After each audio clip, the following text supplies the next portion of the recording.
All right, so we finally get to see chapter 1085, and it is so incredibly hype. If you haven't been following the spoilers, it is straight up revealed in this chapter that Emu and the Gorosei have devil fruits, or at least it's heavily implied. I don't want to say it's 100% confirmed, but come on, just look at the chapter. It's very likely that they do, but not only that, they have some kind of Zoan devil fruits, and it's probably mythical Zoans, because why wouldn't they have the best devil fruits? Because in my opinion, the mythical Zoans are for sure the best devil fruits. But anyway, the chapter opens up with Cobra talking to Emu coming off the previous, and he says that he's heard the name Emu before and that it was likely to be one of the first 20. So when he's saying that, like one of the first 20 kings that came together after the Great War, 800 years ago, and formed the world government, and also, became celestial dragons as well. So if this is like the direct best translation, then I guess that means that for sure Emu was one of the first 20, which makes sense. But I also thought there was a possibility that she was just, the one above all that wasn't mentioned. But apparently Emu's name was passed down somewhere, but I assume it was of course included in the letter that Lily had written that Cobra was able to read, which he's addressing in the previous chapter and in this one. But as for the D moniker, Emu addresses it in this chapter, but of course she doesn't really say anything about it. It kind of tells us everything that we already knew, that they are the enemy of the celestial dragons and vice versa. But then she also says that the release of the poneglyphs was apparently because of Lily's mistake or something, or incompetence, and whatever Lily did resulted in them being scattered around the world. And that's interesting. Of course, we don't know what Lily did. I mean, we knew that she refused to become a celestial dragon and kind of vanished after that and didn't return to Alabasta, but I assume it all has to do with that. And it seems like Emu also wasn't completely sure that Lily was a D, or maybe had her suspicions that Lily was a D and just needed the confirmation, because she asks Cobra like, hey, is there a full name you want to give me on that letter that you haven't been saying? And once Cobra realizes that he's pretty much going to die here, he tells her that Lily's name was Queen Nefertari D Lily. And then once Emu hears D, it's like, oh, okay, that's all the confirmation I needed. So I guess this means that Lily was kind of like a D in disguise, maybe, like didn't tell everyone or the 20 kings, including Emu, that she was a D. And then once the time was right, she made some kind of crucial move that allowed the poneglyphs to be distributed around the world, and then, disappeared after that. And which of course also means that Lily was in cahoots with Joy Boy, because Emu is probably the progenitor of the celestial dragons, and I assume that Joy Boy is the progenitor of D. But after Cobra reveals that Lily's name has D in it, he gets stabbed like through the abdomen with this quote-unquote shadow arrow. If you've been following the spoilers, we've been talking about this a lot, and now that I can actually see the chapter, it's what we were speculating about. It's not a shadow arrow, or at least in my opinion. I'm pretty sure this is like one of the tails of the Gorosei Zoan transformation. If not a tail, it's some kind of appendage, but it's not like some kind of shadow arrow ability. It's definitely like a ligament or an appendage or something, just covered in silhouette, because Cobra is struck from the side where one of the Gorosei are standing. So it's obviously their transformation. But not only that, Sabo is there as well. Off panel, he had just randomly stumbled upon the empty throne room. I guess he was looking for the lost chamber because he overheard one of the guards talking about it. And he just goes ham on the Gorosei, like hits them point blank with a fire fist. Like, oh my God, just straight up just trying to murder all of the Gorosei at once without a second's hesitation. And the Gorosei is just eating this, but we'll get back to them. But Sabo's also shooting another fire attack straight up at Emu. Like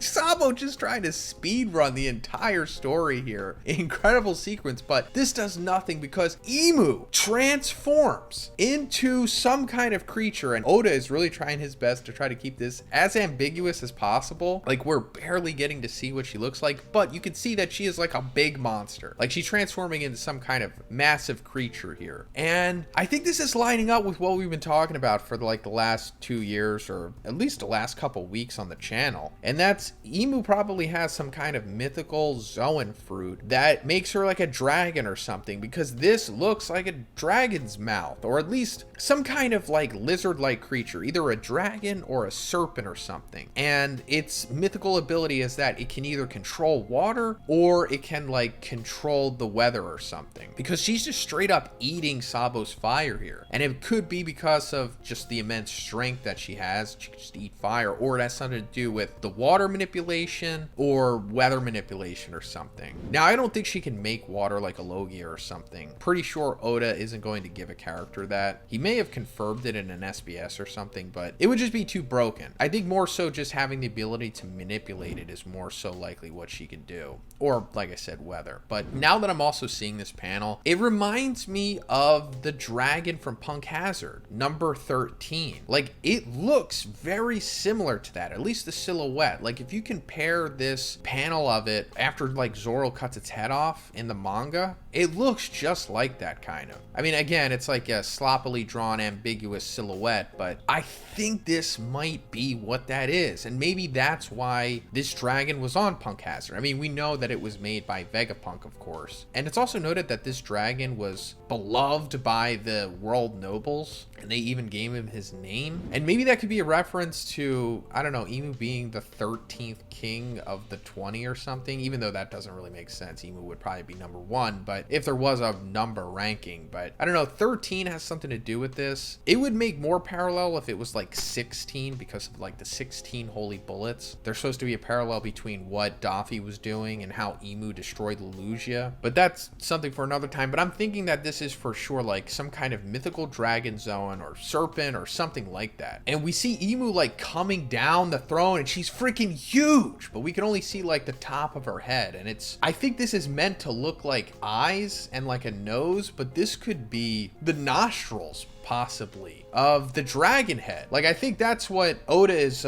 tricking us with here. He wants us to think that these are like the eyes of Emu, but I think this is like the snout, and those are the nostrils. I mean, you know, maybe not. Maybe this is like the head and the eyes, and maybe she's, I don't know, has some kind of different form, or Oda's just purposely deceiving us. But amazing panel here, where we're seeing all of the Gorosei fully transformed in their, in my opinion, probably mythical Zoan forms, but just completely silhouetted. So let's go over this. So, I don't know, this could be like a woolly mammoth or something, maybe, or something like that. And then this is like a bull type individual, maybe a demon. This one is just looks like a face. Really hard to make this one out. This has more of a humanoid shape, but we can see like these things around their necks. I'm pretty sure this is like the cloud aesthetic that we see around like Luffy and Lucci in their awakened forms. And I don't think it's coincidence. I think this means that they are awakened themselves, which means that either they're awakened Zoans or awakened mythical Zoans, which, come on, why would the Gorosei have anything less than the absolute best? And this guy is the easiest to make out. He's like some kind of bird or phoenix or some kind of, you know, mythical Zoan bird creature. So yeah, we're finally getting the confirmation that the Gorosei are not only powerful, but they all have freaking mythical or just Zoan devil fruits of some sort. And I assume that they all have the best fruits, because it's very likely that Emu planted one of the devil fruit trees, if not all of them, maybe just one of them. I don't think all of them, because there is that tree in Elbaf, and I think that was probably a devil fruit tree to begin with. Maybe Joy Boy planted that or something, but either way, whatever tree Emu planted, which I think is Sunlight Tree Eve, which reaches down into Fishman Island, but I think it's also over top of Mary Joie, that probably bared a lot of like the original devil fruits, if not all of them. Still don't know how it works, but this just means that Emu had first pick of all the devil fruits and just picked all the best ones, which were like the mythical Zoans. It's also why I think Kaido's fruit was at God Valley, where, you know, the celestial dragons were before it was removed. But yeah, that's pretty much everything I want to talk about. I mean, Sabo escapes, and we see that there's a Denden Mushi on the wall that takes a picture of him standing over Cobra, so that's how that got into the newspapers and whatnot. But if you want to hear my thoughts on the rest of this chapter, please check out the video I dropped yesterday, the full summary of the spoilers. It's pretty much matching up with everything that's going on in this chapter. But yeah, let me know what you think about this in the comments, guys. Do you think these are mythical Zoans? Can you make out these silhouettes better than me? Let me know in the comments. What do you think about Emu's possible devil fruit? And if you liked the video, please give it a like, and please subscribe if you haven't already. Have a great day. I'll see you in the next one.